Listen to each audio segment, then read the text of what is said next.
ngi nii mu ne déedéet borode jigéen rek du ko sol damay indi borode jigéen indi borode góor laaw la cat kii daal ne na xam nga lu muy bañ ñoo dugg ci bitig bi ne nangam lay ut ñu ne amut lépp lu jigéen di soxla rek mu ngi ci bitig bii rawat na nag tubaarikàlla scrub yi nga xam ne moo xew si jamono ndax nee na buggatul benn yaram yàqu scrub yaa ngi nii body scrub yi face scrub yaa ngi day and night loo bugg rek ci jigéen mu ngi ci bitig bii cuuraay yaa ngi fi house spray yaa ngi fi waaye foundation yi ana powder yi qualité Getzner fii nag la am ci Westfield qualité Getzner nëbuwul maa ngi ni kuy nëbbatu du ko wax mu ngi ne fanga ca kaw nag koolaat 753 4495 25 00 124 ñaari nomba yi boo ci oo ñu uyu la xale yaa ngi fi koo laaj mu waxal la qualité Getzner and more.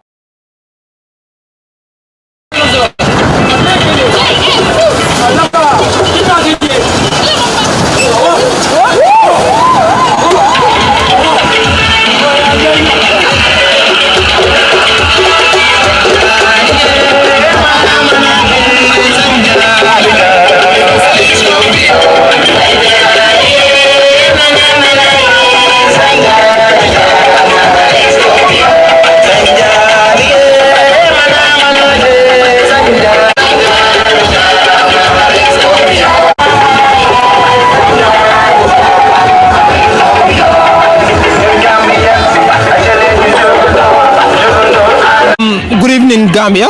Good evening, viewers. Good evening, everybody. We're greeting every Gambian around the world, in and outside of the country. Just to remind you again that you're watching at Gambian Talents TV at this moment at the Banjul International Airport, waiting for the arrival of the young Scorpions here.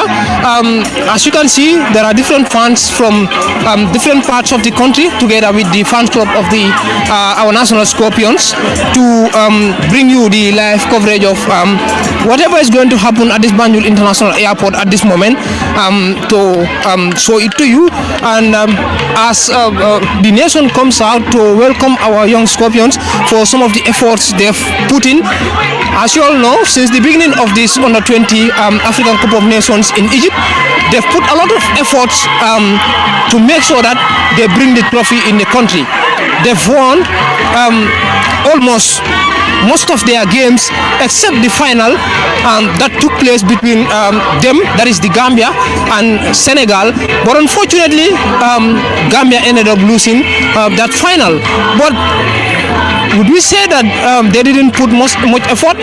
If we say that, we wouldn't be fair enough, because they've put in a lot of effort to make sure they bring the trophy. But like I said, it was destined, and this is what happened. But people feel that it is necessary to come out in large numbers to make sure we celebrate them, we welcome them in a manner that will, that will boost their courage and motivate them to make sure they do more when it comes to another tournament. As we all know, they've already qualified to the Under-20 World Cup that would just come. It's just at the corner. They've already qualified together with Nigeria, Tunisia, and Senegal. That is the teams that played the semi-final, because we all know Gambia played with Nigeria and beat Nigeria, and then Senegal also happens to beat Tunisia to make it to the final. So these are the teams that qualified for the Under-20 World Cup. That is the African teams that qualified for the Under-20 World Cup. That is just at the corner. So welcoming these young Scorpions like this will encourage them definitely, and consider themselves as people that are considered by our nation, that is each and every Gambians, and that will help in terms of, like I said, increasing their ability and increasing their motivation to make sure they do more.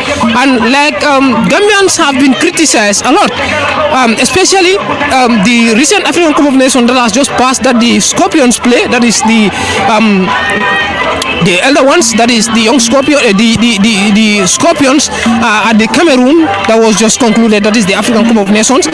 Many criticize Gambians as people that didn't care much about their citizens that are doing well for them. So I think that was a learning moment. It was a learning moment for each and every Gambian to make sure it never happened again.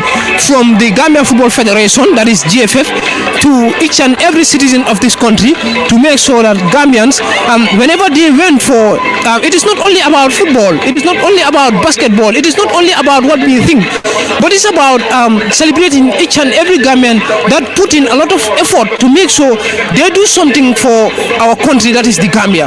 So I'll just switch to the local language, but I'll remind you again that you're watching at Gambian Talents TV once more, and I am Sheriff Conte, bringing you the live coverage of this event at this moment at the Banjul International Airport.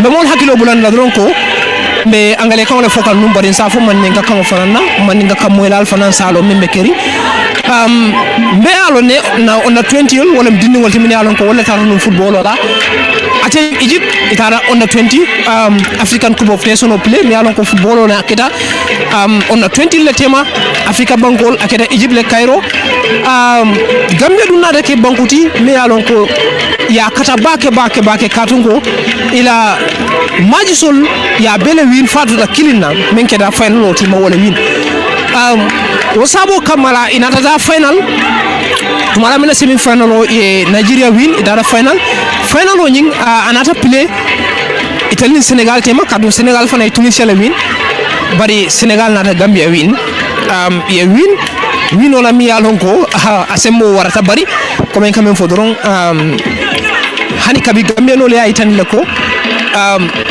Scorpion le football o minke kata ko minke ya appreciate le woto sabo kamala yanda ka findile kaje ko ke ila ko kidimani pour nyin kamala i finance hamo so pour ka ku ke mi alon ko e mam menke no ise o nyonke ni tata nyongola ko tenge kadu ngalo ne ko on a 20 world cup sambe abe futala nan atemela ko tenge anu anyanda kake African team men qualify taje wala nyin team mil tata semi final o team African on a 20 African Cup of Nations to wolem Senegal, Gambia, Nigeria, Tunisia comme nge itol fo nyame be nyato wo nyamal so osabo kamala nying ke kirimandi wobe obatina lele ise kontan isa lon ko mole kala mutale isa la effort fanal la fa oto me gambelol be tentula me jela ila fintola kaje ko pour ka gambia dingol kirimandi kanu ngame fo amanke kata dam fo dam mati fen ni gambelol ni findina ya kataje membe ko kata dam fo lembang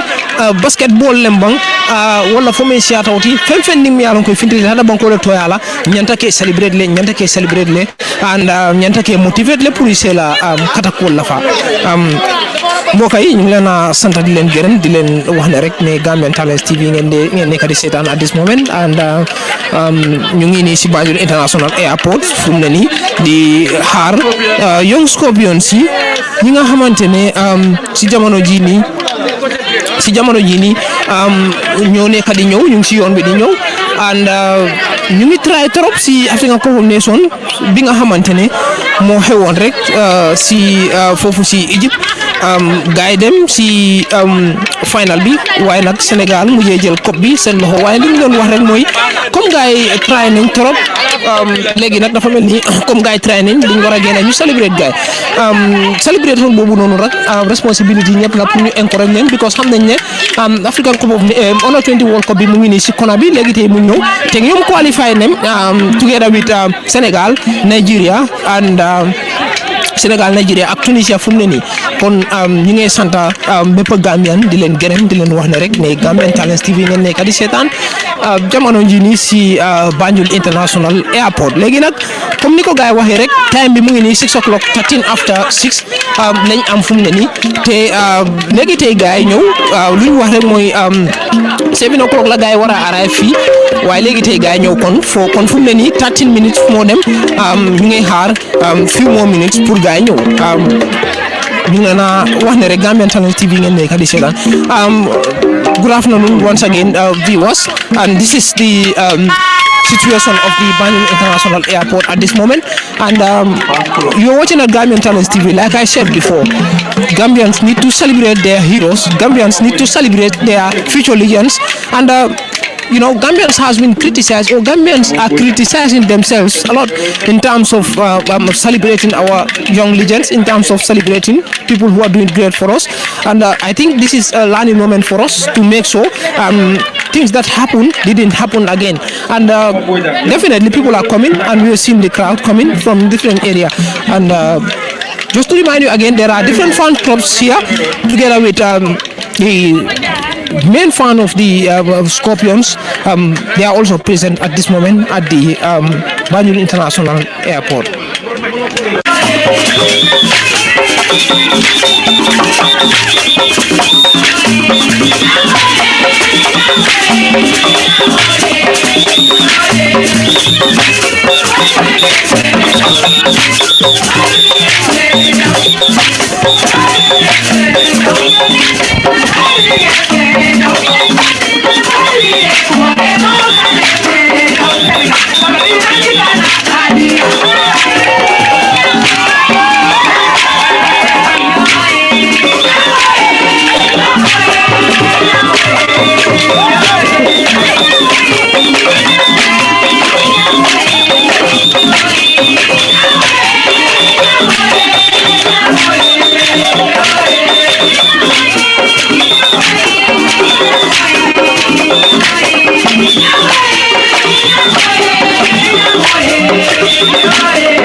to bring the players to. Yes, this is the Turkish Airlines that has just landed, and it is coming towards this end where we are standing at this moment currently, and it is moving a bit by bit, as you can see. Outside is there's a lot of people outside waiting for us there, as you know, all of them cannot get in, especially the fan. So us, the journalists, and some people are privileged to get in. So that is the reason why we're going to make sure and put in a lot of effort to make sure we bring you the live coverage of anything that is happening here currently at the Banjul International Airport. Just to remind you that you're watching at Gambian Talents TV, and the noise is too much at this moment. As you can see, the flight is turning to stop. Very soon we will see the young Scorpions landing, and definitely the nation is cheered. Everybody is happy about some of the efforts they've just put in during this under 20 African Cup of Nations in Egypt, from winning the games from the beginning up to the final, where they lost the game to Senegal at the end of the day, but they've qualified to the under 20 World Cup. That is just, like I said, that is just at the corner. So this is a real happiness. My multi la bejala doron ba fale ko ibe Gambian Talents TV la jiwe kanyi tembola ñu flight mo yalo ko wala ñu play mo yalo ko wala jitate abena kanna ñu tembola gamino la playal wala ñu Scorpion mo yalo ko wala bota Egypt ñu tembola alon ko transito len no mi alon ko ilanta no tokile su bitum silang alnyaabe ala Turkish Airline no wala gail natino ateni Banjul International Airport ro be damin to nyin tembo la teni yundu santen atemela ibe jila tumando se kata kol de kajube ko fombe ila kuma kamol be min fola mole dantangol be min mole la kuma kamol to pour ka fero ke do pour mol fanansa o kuma kamol soto isalo nyin tembo la to fana minyal la katu mol ko tande bakele ateni tembo la airport to ko nga fo nyame duro momen na madama be airport to jang asiatale banda fansul be siarinje nyin tembo la bari mo bete dum la kono to bidu an telmel dinta nyin tembo la telbe fero kala ko kakata kaje ko membe je duro za fitindale al salo mo kay ñu la sante di leen gërëm di leen wax ne rek ne Gambian Talents TV ngeen ne kadi setan jamono ji si Banjul International Airport flight bi taxaw ni léegi ni ñu fa nekk moo di suñ ndaw yi nga xamante ne ñoo demoon football si foofu si Egypt Cairo demoon play foofu under 20 African Cup of Nations waaye nag gars try trop because win nañ seen each and every game except the game bi nga xamante ne moo nekk final bi boobu rek lañ ñàkk kon nag try nañ very well try nañ def nañ seen kéemtalaay kàttan pour gis ne ñu indi coupe bi si Gambie bi fii waaye unfortunately airport ka fale ko dorong albe flight wo menje kan ko maten wala Turkish Airline di nyin temmola mi alon ko wala Gambian wala players wala nati Scorpion wala mi alon ko wala tan football wala atani Egypt on 20 African Cup of Nations and ala yake natana play kanyeta fo for the final to bari final ni natana lose to Senegal bari akeda kon nan kubati kadum ko mol findita hani kabi kaje ko ke tentu ke jay pulla mi alon ko wala ke min tembola ifelendi fotana ateni airport oro boso beloni e time kan pour findina ni findina lon se kata ko ke kaje ko me kuma danta moyno lay fangol bulule katungo molbe contendre ne anu ngani expect ko ita fam be tala contendre ne min tembola ka fale ko don albe Gambian Talents TV la juwe kan ateni Banjul International Airport min tembola and yes mo kay ñu ngi leen a sant di leen gërëm di leen wax ne rek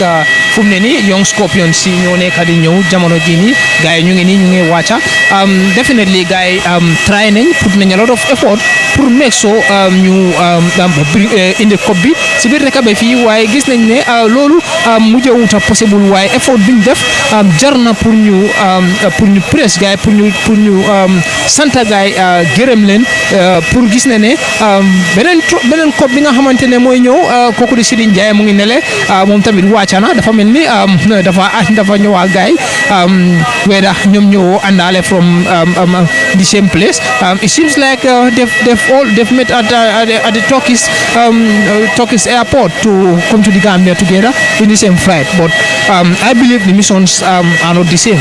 So ñu ngi leen a wax ne rek mbokk yi ne Gambian Talents TV ngeen nekk di seetaan jamono jii nii and lii dara la li nga xamante ne lu important la lu am solo la ndaxte without this dafa discourage loo gaay without nit ñi génn pour celebrate leen dafa discourage xale yi gis nañ ne alors sometimes mistakes yu daan am especially bi mel ni bu Gambia ni jóge woon foofu si African Cup of Nations fele foofu si Cameroun ba tax ne players yi ñu bari si ñoom mer ñeneen ñi sax dañ demal seen boppa sax def seen own thing waaye gis nañ ne loolu naxari woon na nit ñi trop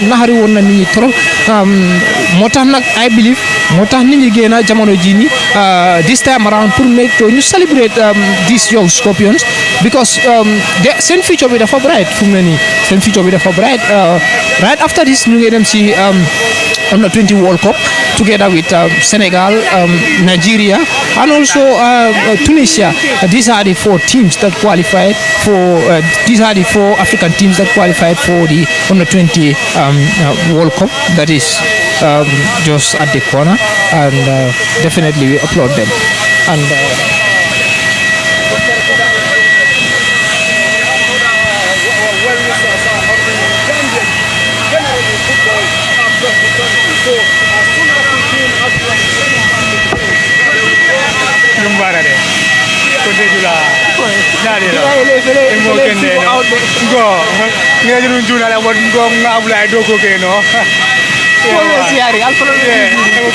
ni young Scorpions yi ñu ngi wàcca jamono jii nii definitely gis nañ ne seen fees yi ñu ngi kontaan comme nuñ kontaanee and this is Amadou Oba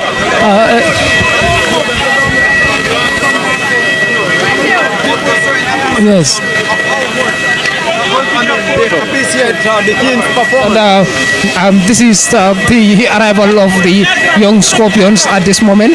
You can see that is Abdullah Bojang, the head coach of the team. Is very happy, and you can see the players arriving. That is Haruna Rashid Njai also arriving. It's a joyous moment as there's a lot of people at this moment at the airport waiting for the arrival of these young Scorpions that has just put a lot of efforts to make sure they bring the trophy to this country, but unfortunately it didn't happen. So definitely, and yes, you're watching at Gambian Talents TV at this moment. Yes, you're watching at Gambian Talent TV. Boka yena ye setan Gambian Talents TV jamono jini si Banjul International Airport. Len wax ne rek di Scorpions young Scorpions yi fu mu ne nii ñoo wàcca ni ñu ngi nuyu wante ak nit ñi and definitely ñu ngi gis ne ñëpp a ngi happy fii nii di si airport bi ñëpp a ngi kontaan ñëpp a ngi happy and definitely dafa mel ni rek comme Gambia ñoo win trophy bi ndaxte celebration bi nu mu amee doole waaye definitely it's something that is great and we definitely need to celebrate these young people and in the future everything is bright and they can do a lot of things for our country. Recently concluded in Cairo. Happy, yeah? Sure, I'm happy. Definitely, you did great. Thank you. What's your name? Ibrahim Singade. Ibrahim Singade. Yeah. Ibrahim Singade, how are you feeling right now? Yeah, I'm feeling happy. Yeah. Because the way I see the crowd is so amazing, you know. So were you planning to bring the trophy before? Yeah, that's our plan, but you see, we were unlucky. So what do you have to tell people with regards to the upcoming World Cup that you're about to go? Let them keep believing and giving us support. Thank you very much. Yeah, thank you.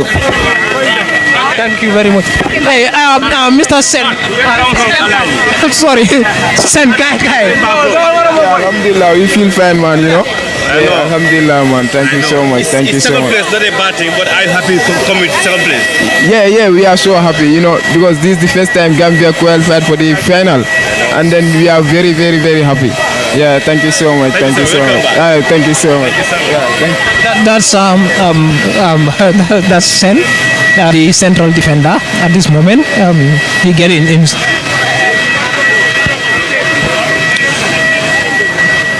That is the central defender at this moment. That is Mr. Sen, who get into the box at this moment. So definitely this is the situation at this moment at the airport. Adam,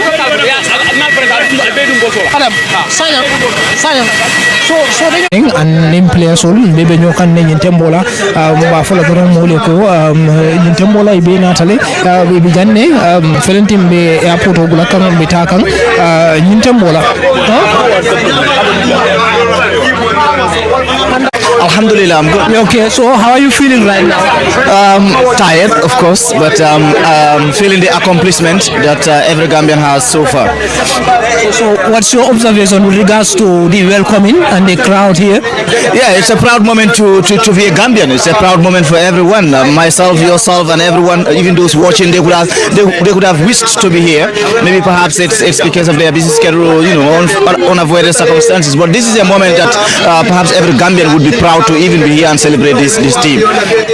So definitely now the World Cup is just at the corner, which is just at the corner. What is the way forward right now at this moment? It's just to take a moment to recess and then continue working because, like you said, it's a global stage and much is expected from the team. So they just take a few days, of rest and training continues.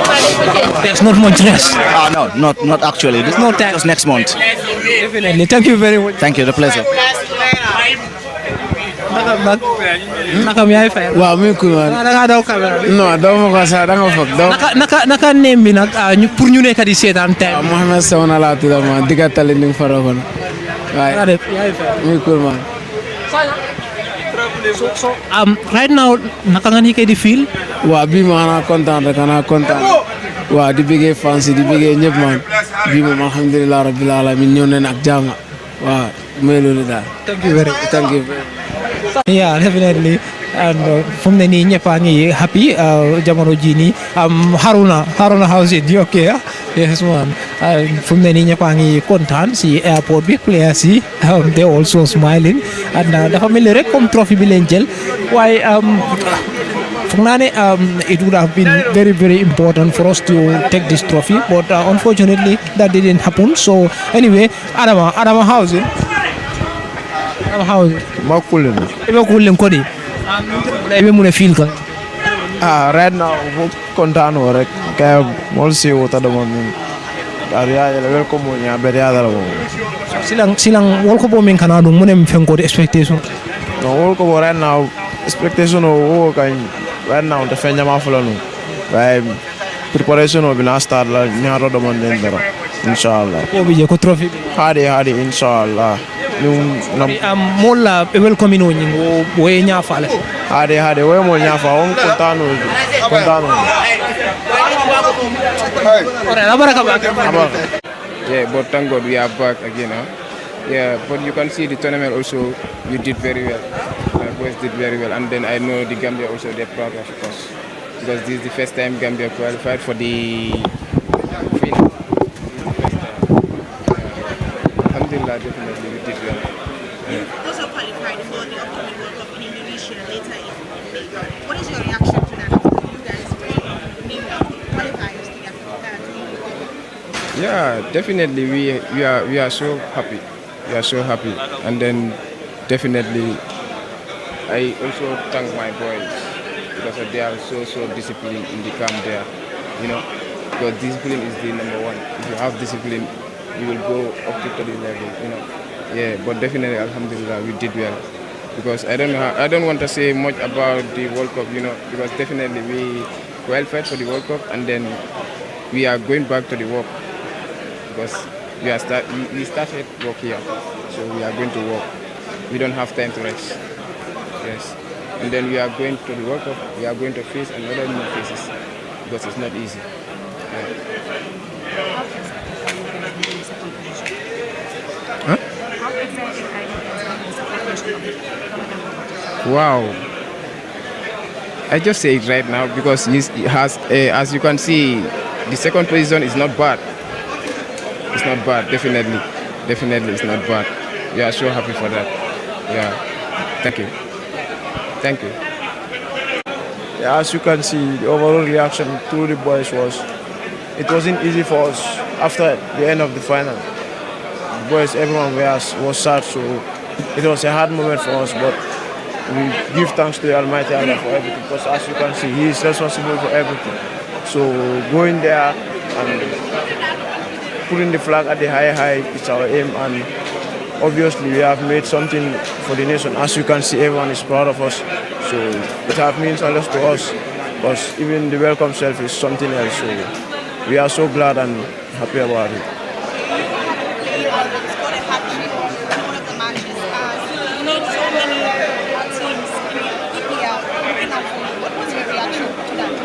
Now, as you can see, for that one, I'm not aware of it. I just saw it in the media, so I can't say much about it. But it was a great moment for me scoring a hat-trick for the nation, and much more a goal that have brought us to the World Cup. So it was amazing for me. Okay, you've been the second highest goal scorer in the tournament.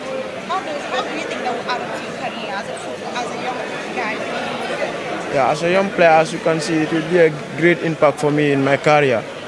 My wish was to come home with the golden boot, but this is what Allah decided. I was the second in the tournament, so it's also a lot to me. So it will be a great impact for me, as you can see. It's half as a motivation for me to work hard towards my dream. You also qualified to the World Cup. How does it feel to be the team that qualified? I'm working. Everyone in the team is working. That's why. But unfortunately, we lost it in the final. This was a bitter rival. So we lose against Senegal. We're gonna take it. That was the only time you considered goal. Did you feel so much disappointed to yourself on that day? Yeah, the first goal, I feel very bad when the goal scores in the 6 minutes. Me and him, we was competing. Who was gonna win the Golden Glove? The Senegalese goalkeeper. He did not consider. We came into the final fighting for the Golden Glove. Later on, I concede. I still we fight until the second half. We concede again. I know this is going to be hard for us to make it. Many people will say that first goal was as a result of goalkeepers untimely comment. Do you think that was your fault? I'm going to take the blame that the first goal was your fault. Yeah, for sure. I'm a big player. I'm going to take responsibility. It's my fault because I communicate, but me and my defender we collide in the area. The Senegalese striker headed empty net. Yeah, it's my fault for sure. Now you're going to the finals. What preparation are you going to get so that we can go back those mistakes once again to make sure we correct them before you go? Yeah, everything we're going to learn it in the training ground. We're going back, learn again, rectify our mistakes in the training, and we come back stronger. Yeah. And what message do you have for Gambians who are watching you? What's the last day? That was the day they have worked on your side. Now you are coming home. What message do you have for them? Yeah, it was very, very bad on that day. We feel terrible because everyone was praying for us. We wanted to bring the trophy, but we will make it, inshallah, to the work and make them proud again, inshallah, by the grace of Almighty. Thank you. So sorry, what's your reaction to this crowd, this welcoming? Yeah, it's normal, it's good. We are still proud. We are happy. Well, you are not smiling. What's No. It seems like you're not happy? No, I'm happy, but we wanted to bring the trophy. That's what our main object. That's the aim? Yeah, the aim. Our coaches asked us before the tournament, what we want to bring in Motherland. We want to bring the trophy and qualify to the World Cup. Unfortunately, we missed it on the final. That's very hard. We lose 2 finals against Senegal. That's very hard. Yeah. So the way forward now to the World Cup that you are about to do, what's the... Yeah, we're gonna prepare almost May, April, May. We're gonna always prepare for it and get back. It's gonna be a different tournament. World Cup is very hard. AFCON is hard, but the World Cup is gonna be hard. All the European teams, Asia, South American teams, they will be there. It's gonna be tough competition. Now your CV is getting rich. Are you anticipating a good contract? Yeah, we are hoping for the inshallah, by the grace of Allah. everyone want to play at the top level in football. And we hope for the best, inshallah. Thank you. Ali goal also, played a big part because we were the whole of the game, we were chasing the game. From the start of the competition, we were leading. Most of the time, we lead the others try to chase the game. This was the first time the Senegalese team led us and we were chasing the game. We feel we could have won the championship, but nonetheless, it's football. We did all we can to win the championship, but unfortunately we didn't. We have learned a lot from the competition and the final at large. Now it is time to try to improve on the weaknesses so as to put up another respectable performance in the World Cup. Now we shift our attention to the World Cup. We've achieved what we wanted to achieve. The primary objective was to qualify for the World Cup and then go for the trophy. The primary objective was achieved, but unfortunately we didn't win the trophy. But now we shift our attention to the World Cup. Preparation starts. We try to improve what we've learned from the AFCON. We try to improve and do better and make sure that we make all the Gambians happy about the team. As a coach, finally, what is your satisfaction regarding the boys' performance this year, even though they lose at the finals? First of all is the discipline, especially the tactical discipline. That is very important. That's why we have the confidence to make 10 changes in our third game, because we make sure that each and everyone understand the team philosophy and the way we play. This is what they demonstrated. I was very much pleased with that. Even if you make 1 or 2 changes, the team would still put up a respectable performance and give us the result that we needed. Tactically, do you think Haruna's absence is something in terms of the way Well, actually, Bailo came in to step up. We believe that he would be able to replace him, which he did very well. But the difference was Haruna was playing consistently and Bailo didn't have that much playing time. That was the difference. So going into the game, we didn't have that much support or creativity at the attacking third. That was why we were unable to create more chances to win the game. But we don't want to take that as an excuse, because Bailo also played definitely a very good game until the time we took him out. But as I said, he didn't have that much game compared to Rashid. Rashid was playing consistently. So if he was there, he would have made the difference than Bailo. You must. Haruna Benyani. Nyinte molal felal futata jang mol bi jang ben role be caring bari mantre Haruna jeka be smile kamba no me smile kan no but mi na pour kan songo lokole e bar mo content ri mbawa kala mo ko content because galem be dunya me nga over appreciate mo over appreciate. So unfortunately ngajele al tata num kapele pour kata ka trophy nati nang kato keta fall for the final and final nying al nata lose and semi final nying ita fonga nata na card pick me atene man na play no final la brio kata o time la reaction ikamune feel no tembo la nga over feel le baba kende ke fonga because na intention of fonga te pour yalla pour ka kumbo because kabri red card na player do nata le ka fanya ko mingo ibe modan la bakele andu nga feel la ngal na ko sobe abakela le because man finalo kabira bande mo jama ko lo fanye ela palaso fente jele ela absena ay mbadandi bakele na opponent player le so nga jere ko min ko way New York yale and so bring unfortunately yo kadila ay surprise le bang fo ite o nyaade le ay over surprise le because kabira yelo kado nyimbondi after ndata duma la fon after jimita duma le over surprise le ma me ko mi aso ke kato because ntale bolo nyim block.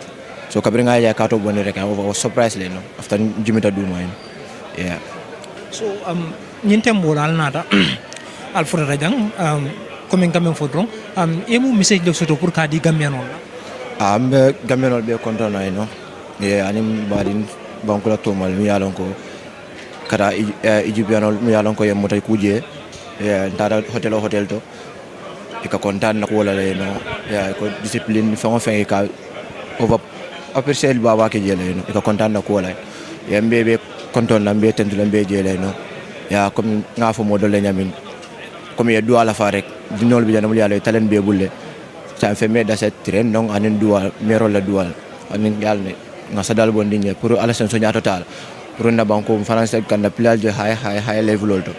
Yeah. Definitely this is a plus but fanang afelen ding al qualify takata World Cup wonyinto saying nyintem wala mune la commentoti before ñu World Cup wonyingal be oda mutala antela comment o be kala mundi comment ko bitan na fellow player like you know.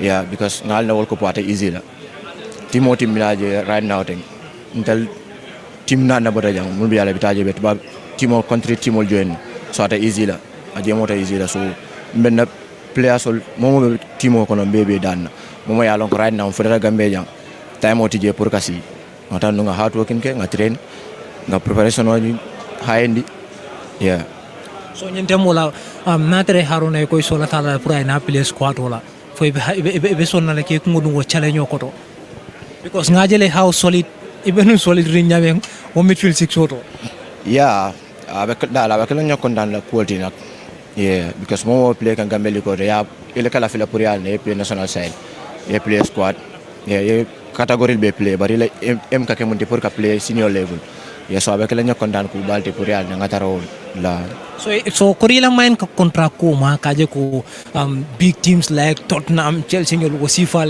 nanang ko nata haruna le observe wala wasifal comme korila main ka ma kaje ko e bota nyin ko bof nation auto saying ifelenti kata World Cup auto na man keno nyin ko bof nation auto World Cup auto ayke yeah every time na man ko male o mun na first international team yalon kalan because na play kan na pour kan na country sambanyaro ando bela fedina fana pour na play e chance so de fundi mul fana be duma e nanang mul fana chance so de fundi because janin tel kana dolla bi jenu wol be chance so mo jamal bi wala chance so de team so de play kan o keta banko kontan ku balde so ndal fana em lo wote pour yal no weke yeah thank you very much yeah you're welcome ñin tembola ñinem situation oti ate ñing Banjul International Airport tembo mena filial filenting ibe finti kan nam molkan kadu ngalo ne ko dula detetale fansol ibe bantaje jama fo be bantaje ne ibe mol batun kan filial batun kan ñin tembola pour finti san say ngate mela rek be fansol reaction wol jela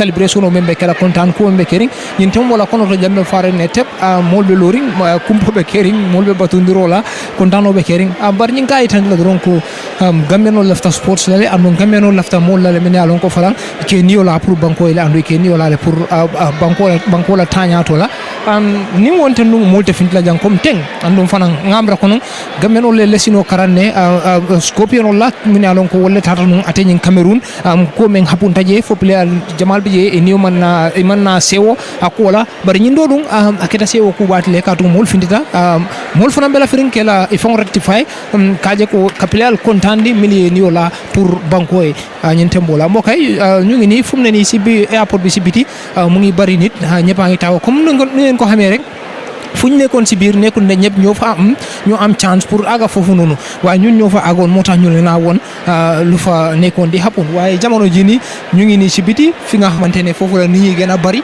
pour won len rek ne players yi ñew nañ te players ya ngay ñew an ñu won nit ñi celebration yi li daf dé won li mu ngi won rek comme Gambian yi buga nañ ñi nga xamantene dañ dé sacrificeal deka bi te Gambian yi buga nañ ñi nga xamantene dañ dé ligéyal deka bi so this is something that is amazing, is something that worth celebrating. So fu mu ne nii dañoo ton rek to Mandinka language tuuti rek ñu stop ko foofu noonu pour ñu génn si biti su yàggee tuuti rek ñu.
tera bee koñ baa ñu yëpp rek koñ amu man doole amee kii mooy beeno benn Serekunda bi ñu ragalul Serekunda yëpp a dëggu fa bee suba ku la yëpp ragal ñu beeno la beeno da ngay xool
motol fanan kala fanka wala nyama ka du ngalo nako fo bi janin to bita fo traffic lights ngabo traffic ka janin bita fo Westfield ngabo Westfield ngada fo traffic light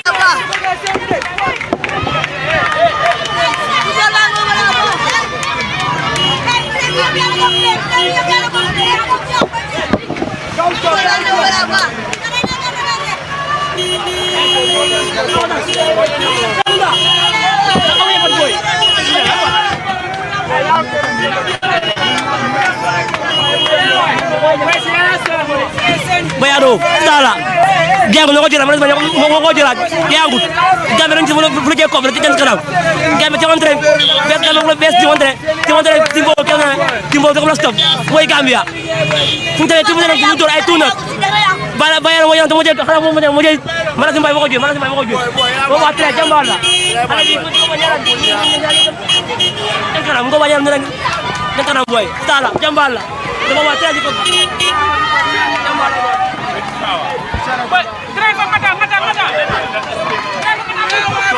Hey, Bayano!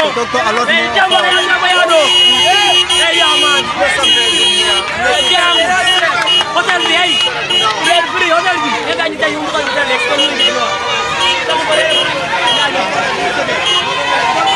Bayano!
fele murtale nang commentary box auto jang ka fale ko Gambia la under 20 bile ka bonan Egypt fele sign teng be Westfield le under 20 futata Westfield le teng al nyaaye mol jele mol be loring ibe welcome la ibe bendum kang al nyaaye tele motobe nyonkon koron tamala be motilin kan traffic lights nimboda traffic lights be motilin nakata football house be motilin nakata football house daminto yalon ko player be jilaje ning fansol be interact la football federation na executive olu inibe interact la as well so be silola kanteng bitakan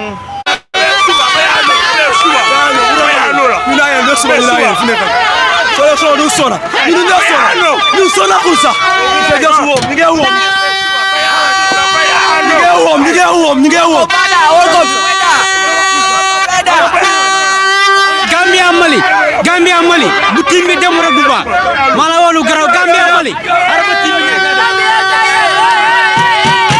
ala gom lolul yalla mi ndam rek inshallah waaw lo may ñaan yalla ñu demaat ñu naat benen coupe ñu win Sénégal lo may ñaan waaw nga bi mo moy ko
Lo may kayo yo. Bajo ko ya. Teka na wadigan.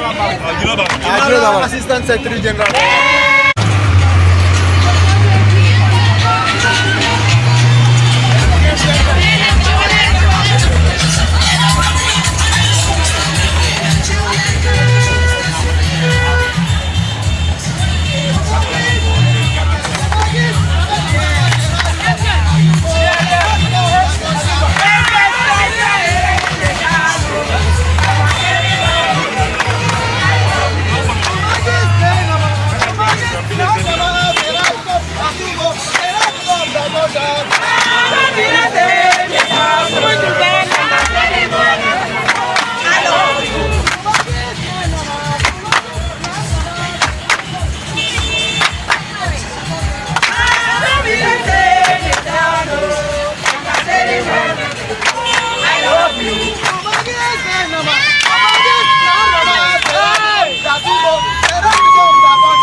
young Scorpions of the Gambia, who finished runners-up in the just concluded African Youth Championship, the African Cup of Nations in Egypt. Many records have been broken, many forced. The first ever hat-trick for any Gambian player at a FIFA or CAF finals. I mean, the first team to go all the way to the finals without conceding a goals, and many, many others. We are welcoming you all here to the Gambia, but my role is just to introduce the high table and then the various speakers. To my right is the second vice president of the Gambia Football Federation, Mr. Ibu Fai. Next to him is the Honorable Minister of Youth and Sport, the Honorable Bakari Y. Baji. Next to him is the first Vice President of the Gambia Football Federation and also the head of the delegation to the AFCONs, Mr. Bakari K. Jammeh.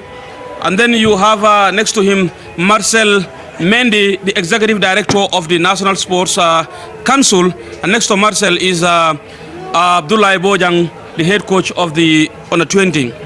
So without much ado, I will ask the second Vice President to welcome you all to the Gambia on behalf of the President of the GFF.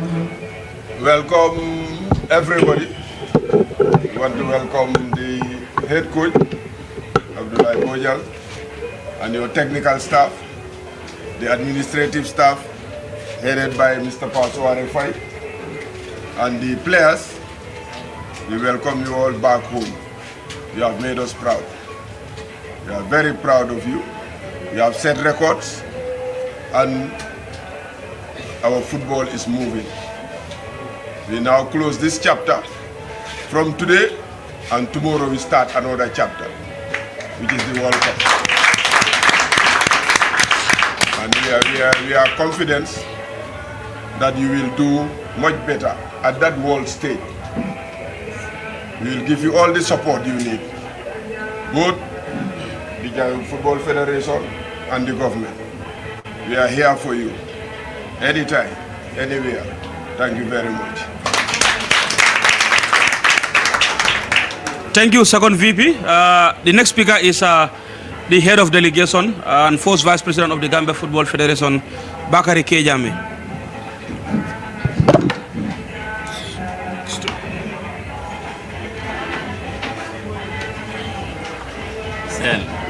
You can say our lucky minister, Honorable Bakari Y. Baji, the executive director of the National Sports Council, our boss, Marcel Mendy, my colleague, the second vice president, executive committee members here present, senior members of staff here present, members of the football family, Mr. Pasware Fai, our team manager, Lai Bojang, the head coach, Ibrahim Hassan, the captain, and all players here present. Honorable Minister, we are back from Cairo, and you can see our team is wearing the silver medal that we won with pride. It's a great honor for me personally to lead a Gambian team to this competition. The team arrived, as you know, earlier for a training camp, and before the competition started in earnest. Before we left, Honorable Minister, under the direction of the Executive Director of the National Sports Council, we sat down and planned to organize our Gambia's participation at the AFCON U20 2022. With a number of objectives, we set ourselves a number of tasks. One is to go to the World Cup. I will say why later. Second was to finish better than our previous outings. Third also was to really show Gambianness when we go to the AFCON. We achieved all those ones, thanks to these brilliant young men over here. Certainly, we also wanted to bring the cup here. But the objective of the Gambia Football Federation and the National Sports Council, and by extension, yours ministry, was to give every person in this team the opportunity to showcase themselves to Africa, and by extension to the world. We were the team of the people of Egypt. Not so, guys. When we lost at the final, it looked that Egypt lost as well. From the Africana Hotel in Alexandria to the Guard Hotel, there was only one word. We have never seen a team as disciplined, as focused, as committed as this team. This is the Gambian way. This is the new Gambia. And this team, under Lai Bojang, George, Dr. Ibu Sen, and everybody else who were on the coaching staff, Omar, they remained as one. We had no problem at all. Not so, guys. In terms of discipline, in terms of punctuality, we had encountered no problem. We did what we can do.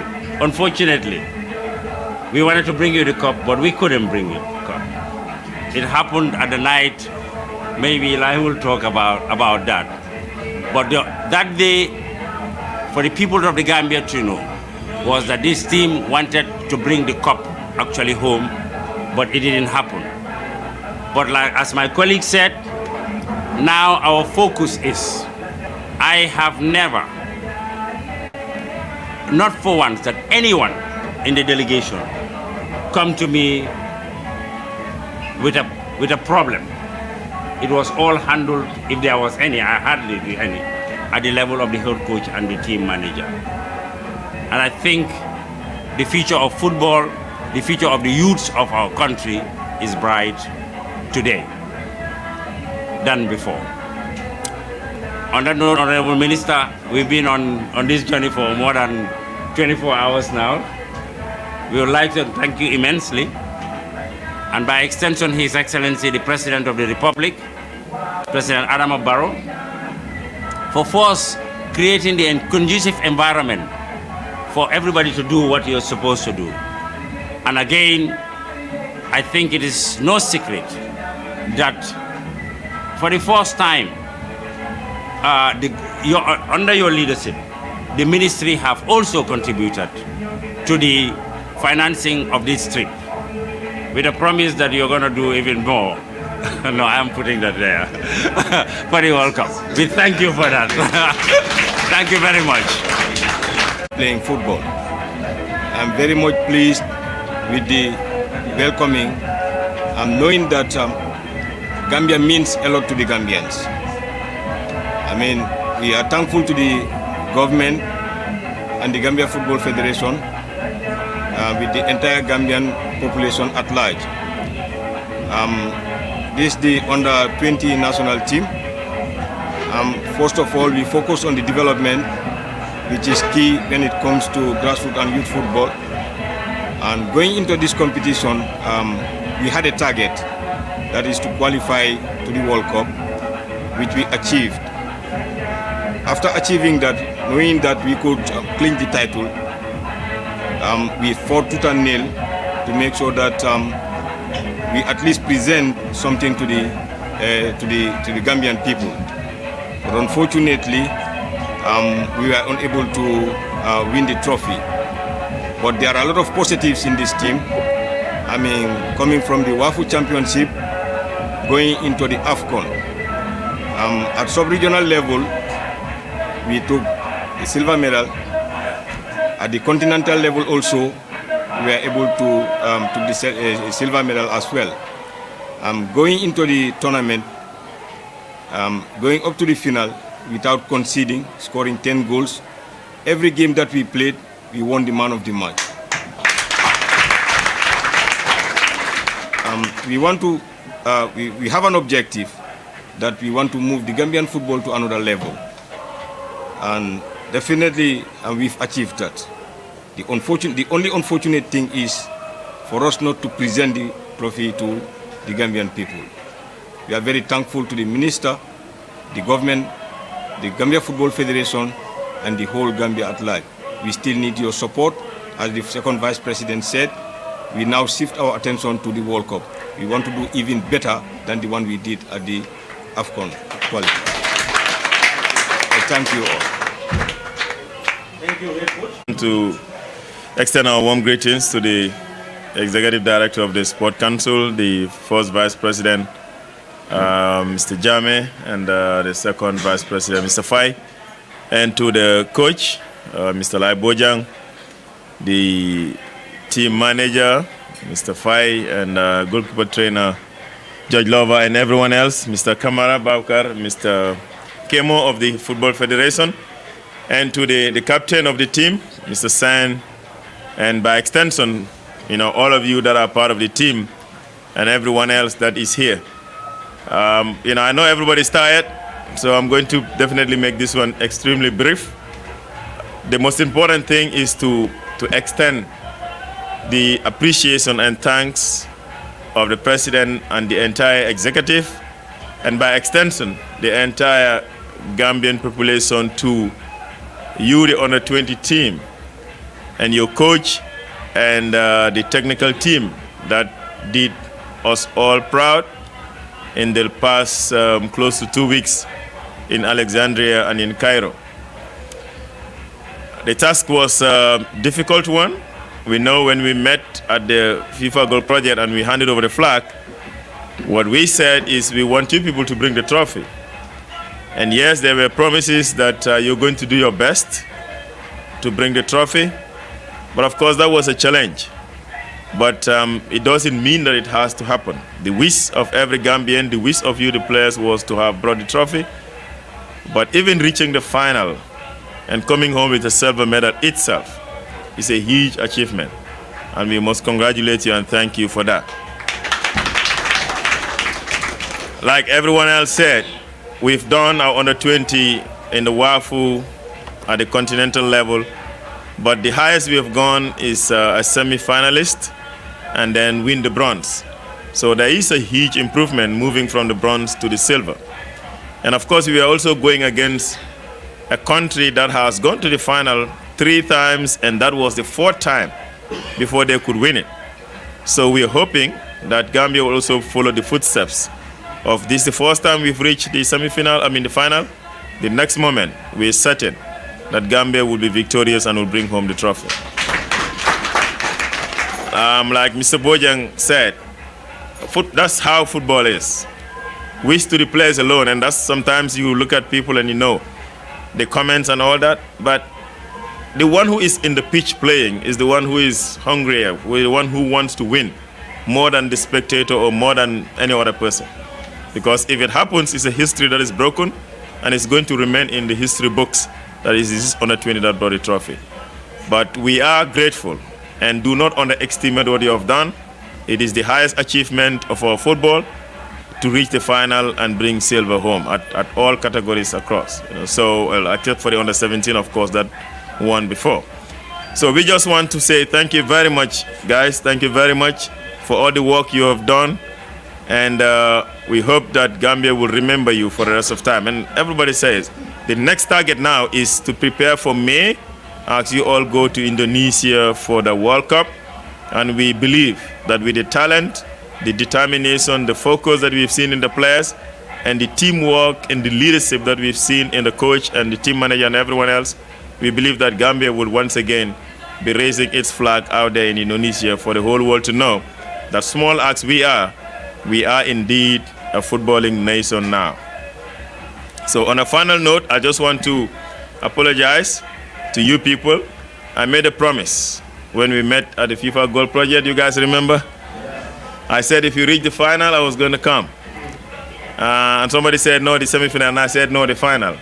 Unfortunately, you people did your part, you reached the final, but I couldn't come because of some other exigency of work around here that I wasn't able to leave to come. But I followed every bit of the match, and I hope that in the future we'll be able to meet you in your final, when you get there. So on that note, thank you guys. I just want to extend a message from the president. We would definitely be organizing a meeting with him very soon these days, and we will tell you what exactly the government has to offer to the players, to all of you actually, to everyone that was part of the team. But that is for him to say, not me, and we will organize that. Once again, thank you, and you guys have a safety back home.